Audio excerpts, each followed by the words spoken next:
Wow. You know, when I came in as Junior Vice Commander-in-Chief, my remarks, once timed, were approximately 35 seconds. I made sure I told you I wanted to thank you for your support. I made sure I told you I loved you. And I made sure I told you I looked forward to serving you as a leader of our great organization. Again, when I came in as Senior Vice Commander-in-Chief, my acceptance speech lasted 1 minute, 10 seconds, because I again wanted to simply tell you, thank you for your support. I looked forward to serving as your Senior Vice Commander-in-Chief, and I looked forward to taking the next step as a leader of our great organization. As I look around the room today, I see many faces of friends, comrades, but most importantly, I see the backbone of our organization. I see the workers, the leaders of today and of tomorrow, and I see those of you who will continue making the difference in the lives of veterans throughout our country, our military, and their families. Comrades, it is no better joy, no better honor, and I am humbled to stand before you after a long journey of service. I stand before you humbled to be able to say that I am your Commander-in-Chief of the Veterans of Foreign Wars of the United States, and together we will make it happen.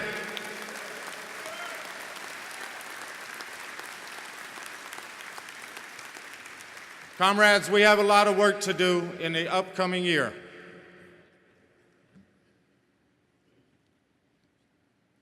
For those of you who noticed, I will tell you, that was our Adjutant General handed me my speech, and I told him take it back. The teleprompters are off. I've been BJ to you for over 20 years in this organization, and I'm not going to change now. I'm going to talk to you from the heart.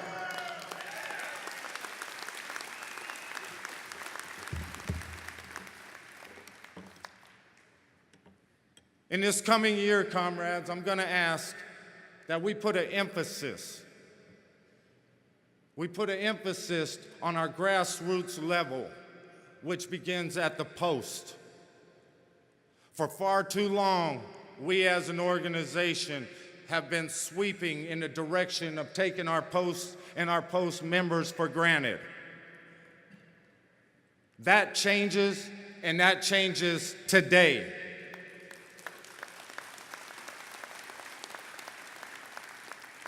We're going to put a revitalized emphasis on post-development, on post-revitalization. We're going to continue to work together to build our organization. The time for talk and saying we must recruit and rebuild is over. The time for action starts today.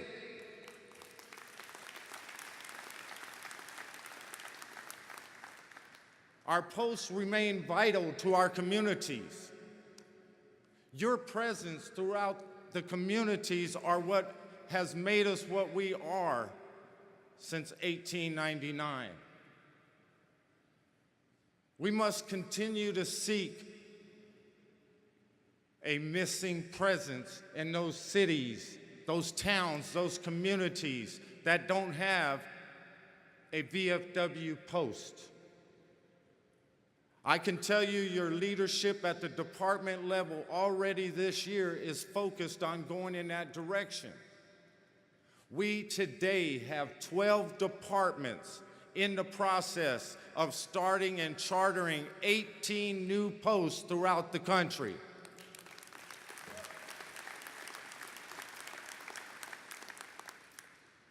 I can tell you today that I've been contacted by a dozen state commanders who have told me stories of posts that were ready to be shut down.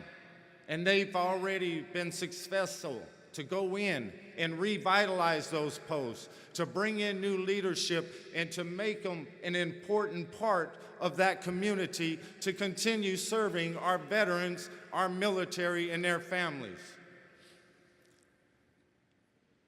We're going to continue to ramp up our emphasis on those issues as they pertain to the repatriation of our missing in action.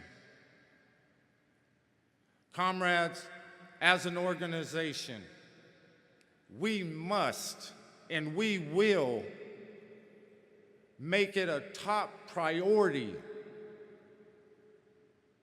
to continue our legacy and our creed and our word that no one will be left behind.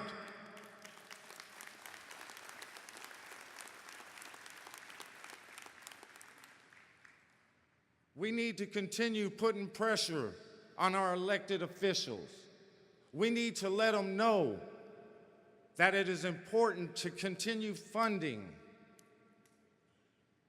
that it is important to engage in talks, that it is important to those families of our missing comrades. If we are not their voice, if we do not demand that we ramp up the continued efforts to bring them home, comrades, who will? There is no better veteran service organization in the world and no better veteran service organization that can work together to make that happen.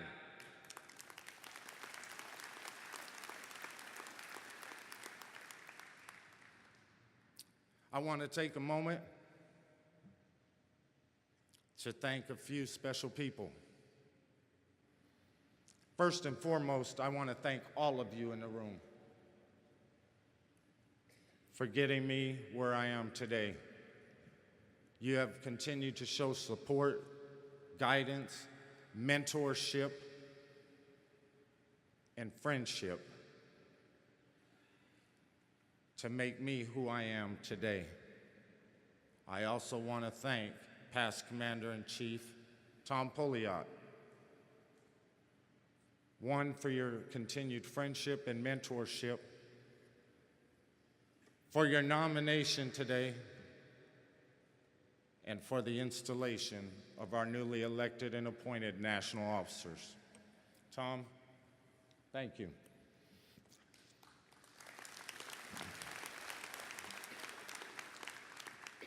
I also want to thank past Commander-in-Chief Ed Banis for the second.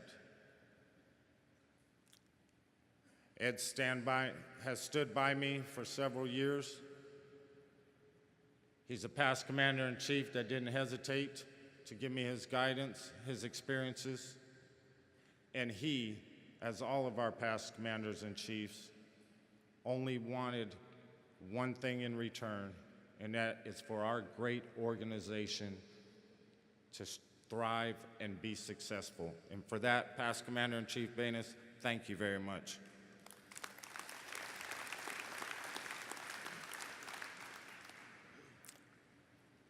I want to thank my wife, Mary, my daughters, Tiana and Caden, also my two sons who couldn't be here with me today to share in this special moment, my Marine veteran, Frederick Lawrence, who is a life member of my post, and my Army veteran son, Christopher, who is also a life member of my post. I wish you were here, but I love you all.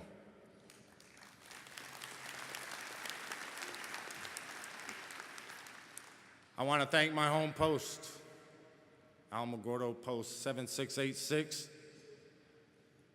I want to thank District 3, the Department of New Mexico, and the Western Conference, who from day one has believed in me, has supported me, and has helped carry me throughout my VFW career. And for that, I will always be grateful to all of you. Department of New Mexico, I salute you.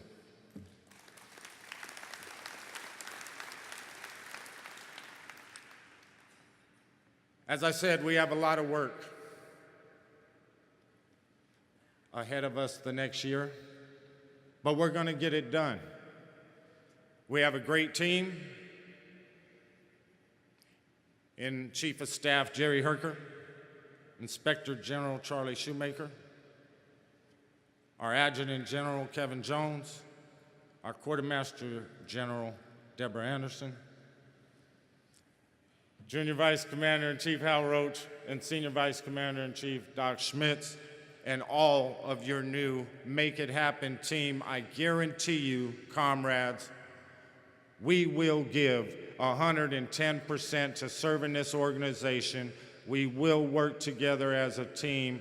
We will make this great organization even better and bigger, and that will start immediately.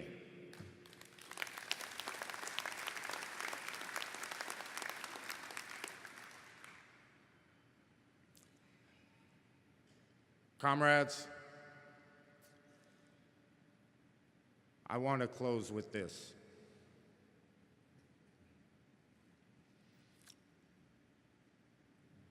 Your leaders sitting in front of you today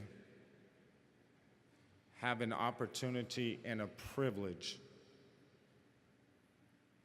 to wear our titles.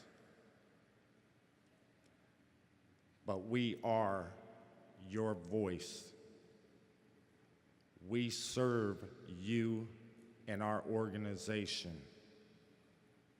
We are one voice, one team, and one VFW. We will work together to get the job done, and together, I promise you, as a team, communicating and working only, listen to what I said, only in the best interest of our veterans, our military, and their families, we will make it happen. We will be successful, and we will grow our great organization for years to come. I love each and every one of you. Thank you, and God bless you.